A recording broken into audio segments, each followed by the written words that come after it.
안녕하세요. 오늘 저희가 함께 살펴볼 자료는 인공지능, 특히 대화형 AI에 대한 최신 연구인데요.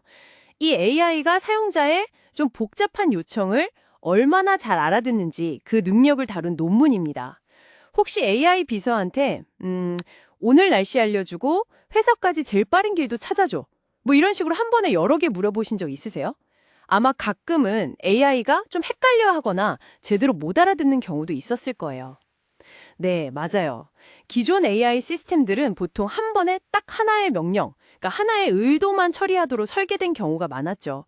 근데 실제 우리 대화는 훨씬 복잡하잖아요. 여러 생각이 막 섞여 있고.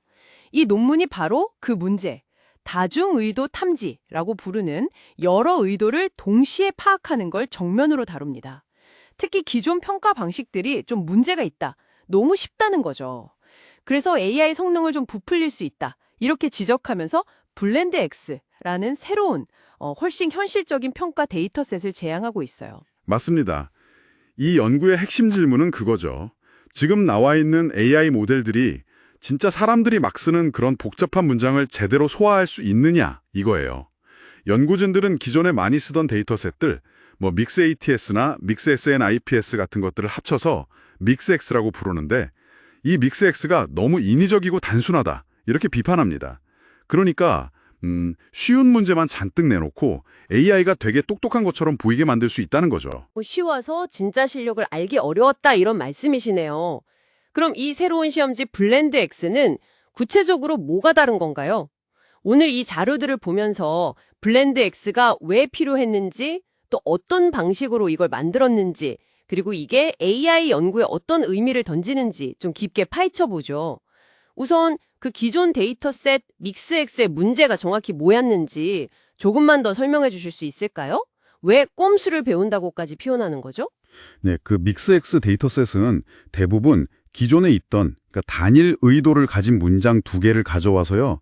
and나 and then 이런 아주 몇 가지 안 되는 접속사로 그냥 이어붙이는 방식으로 만들었어요. 그러니까 패턴이 너무 뻔한 거죠.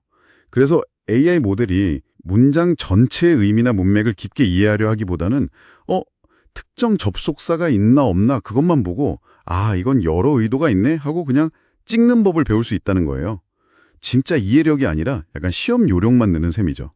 이해가 되네요. 네. 너무 예측이 가능해서 진짜 실력 측정이 좀 어려웠다 이런 말씀이시군요. 그러면 블렌드 X는 이런 문제를 피하려고 어떤 좀 창의적인 방법들을 썼나요? 볼 수 있는데요. 첫 번째는 수동 접근법이라고 부르는 거예요. 매뉴얼 어프로치. 이건 단순히 and만 쓰는 게 아니라 before나 additionally 같이 훨씬 다양한 접속사를 썼고요. 때로는 아예 접속사를 빼버리기도 했어요. 문맥만으로 의미를 파악해야 하는 거죠. 이걸 고유 모호성이라고 부르더라고요. 또 뭐뭐 하면서 같은 동명사구를 쓰거나 그것 좀 찾아줘처럼 대명사가 앞의 내용을 가리키는 핵심 참조 관계를 활용하는 방식도 썼고요. 훨씬 더 자연스럽게 문장들을 통합하는 규칙들을 아주 세심하게 만들었습니다. 그리고 두 번째가 이제 생성적 접근법인데 제너레이티브 어프로치죠. 이게 바로 챗GPT 같은 요즘 많이 쓰는 대규모 언어 모델을 활용한 거예요. 그냥 문장 두 개 딱 던져주고 합쳐봐. 이게 아니고요.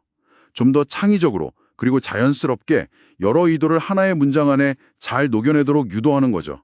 예를 들면 뭐 두 가지 요청을 하나의 이야기처럼 자연스럽게 엮어댈라 이런 식으로요. 와, 챗GPT까지 썼다니 진짜 흥미로운데요. 근데 그 LLM이 이런 복잡한 문장 만드는 걸 잘 해낸다요. 혹시 뭐 예상 못한 어려움 같은 건 없었고요. 사실 그게 좀 재밌는 부분인데요. 그냥 맡겨두면 LLM도 의외로 그냥 단순하게 수동 접근법처럼 그냥 이어붙이려는 경향을 좀 보였다고 해요. 그래서 연구진들이 유사성 기반 선택이라는 전략을 추가로 썼습니다. Similarity Based Selection. 그러니까 의미적으로 서로 좀 관련이 높은 문장들을 미리 골라서 LLM한테 주는 거죠. 그랬더니 훨씬 더 자연스럽고 문법적인 오류도 적은 다중의도 문장을 만들어내는 데 도움이 됐다고 합니다.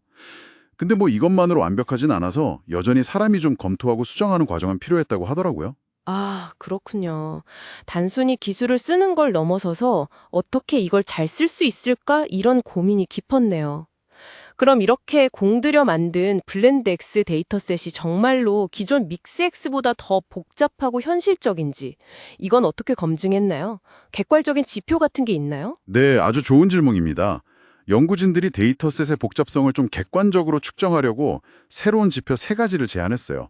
W, C, P 이렇게 부르는데요. W는 word count change, C는 corrective change, P는 pronoun change의 약자입니다. 쉽게 말하면 문장을 합치기 전이랑 후를 비교해서 단어 수가 얼마나 변했는지, 사용된 접속사의 종류나 빈도가 어떻게 달라졌는지, 그리고 대명사 사용 빈도가 어떻게 변했는지 이걸 측정한 거예요. 이걸로 데이터셋이 언어적으로 얼마나 다채롭고 복잡하게 구성됐는지 수치화하려고 한 거죠. 분석 결과를 보니까 역시 예상대로 블렌드X가 믹스X보다 이 모든 지표에서 훨씬 높은 점수를 기록했습니다. 그러니까 훨씬 더 다양하고 복잡한 언어 패턴을 담고 있다는 걸 이제 증명한 셈이죠. 자, 그럼 이제 진짜 중요한 지점인 것 같은데요. 이렇게 더 어렵고 현실적으로 만들어진 블렌덱스라는 시험지로 최신 AI 모델들을 평가해 봤을 때 결과가 어떻게 나왔나요? 이게 이 연구의 핵심 결과일 것 같아요. 네, 바로 그 결과가 상당히 충격적이었습니다. 당시에 최첨단이라고 여겨지던 다중의도 탐지 모델들, 예를 들어 TFMN이나 SLIM 같은 모델들을 이 블렌덱스로 테스트를 해봤거든요. 그랬더니 기존 믹스 데이터셋에서 보여줬던 성능에 비해서 현저하게 낮은 점수를 기록했어요. 심한 경우에는 정확도가 무려 40%포인트 가까이 떨어지기도 했습니다. 40%포인트나요? 와, 정말 엄청난 하락인데요. 그건 뭘 의미하는 걸까요? 이건 결국 기존 모델들이 실제 세상의 복잡한 대화에는 아직 제대로 준비가 안 됐다는 걸 아주 강력하게 보여주는 증거라고 할 수 있습니다. 우리가 평소에 음악 좀 틀어줘, 그리고 5분 뒤에 알람도 맞춰주고 이렇게 간단해 보이는 요청조차도 사실 AI가 그 문맥을 제대로 이해하지 못하고 있을 가능성이 꽤 높다는 걸 시사하는 거죠. 어쩌면 우리가 AI의 능력을 좀 과대평가하고 있었을 수도 있다. 이런 이야기입니다. 흥미롭게도 이 작업에서는 챗GPT 자체도 다중의도 탐지 능력이 기대보다는 좀 낮게 나왔어요. 와, 듣고 보니 정말 중요한 발견이네요. 결국 어려운 시험지를 풀어보니까 진짜 실력이 드러난 셈인데 이 연구가 우리에게 주는 가장 큰 교훈은 뭘까요? 제 생각에는 AI 모델의 진짜 능력을 제대로 평가하려면 더 현실적이고 도전적인 시험지가 필요하다는 겁니다. 즉 평가 기준이랑 데이터셋이 정말 중요하다는 거죠. 블렌드X는 그런 방향으로 나아가는 아주 중요한 첫걸음이라고 볼 수 있고요. 앞으로 대화형 AI 연구가 단순히 점수 올리기 경쟁을 넘어서서 실제 사람들이 쓰는 복잡하고 묘묘한 언어를 이해하는 방향으로 더 나아가야 한다. 이걸 아주 강력하게 보여주는 연구라고 생각합니다. 네, 오늘 살펴본 연구는 AI가 우리의 그 복잡한 언어를 정말로 이해하고 있는지 좀 냉정하게 돌아보게 만드는 중요한 계기를 제공한 것 같습니다. 블렌드X라는 더 현실적인 잣대를 통해서 현재 기술 수준이 어디쯤 와 있는지 좀 명확히 알 수 있었네요. 맞습니다. 여기서 한 걸음 더 나아가서 이런 질문도 던져볼 수 있을 것 같아요.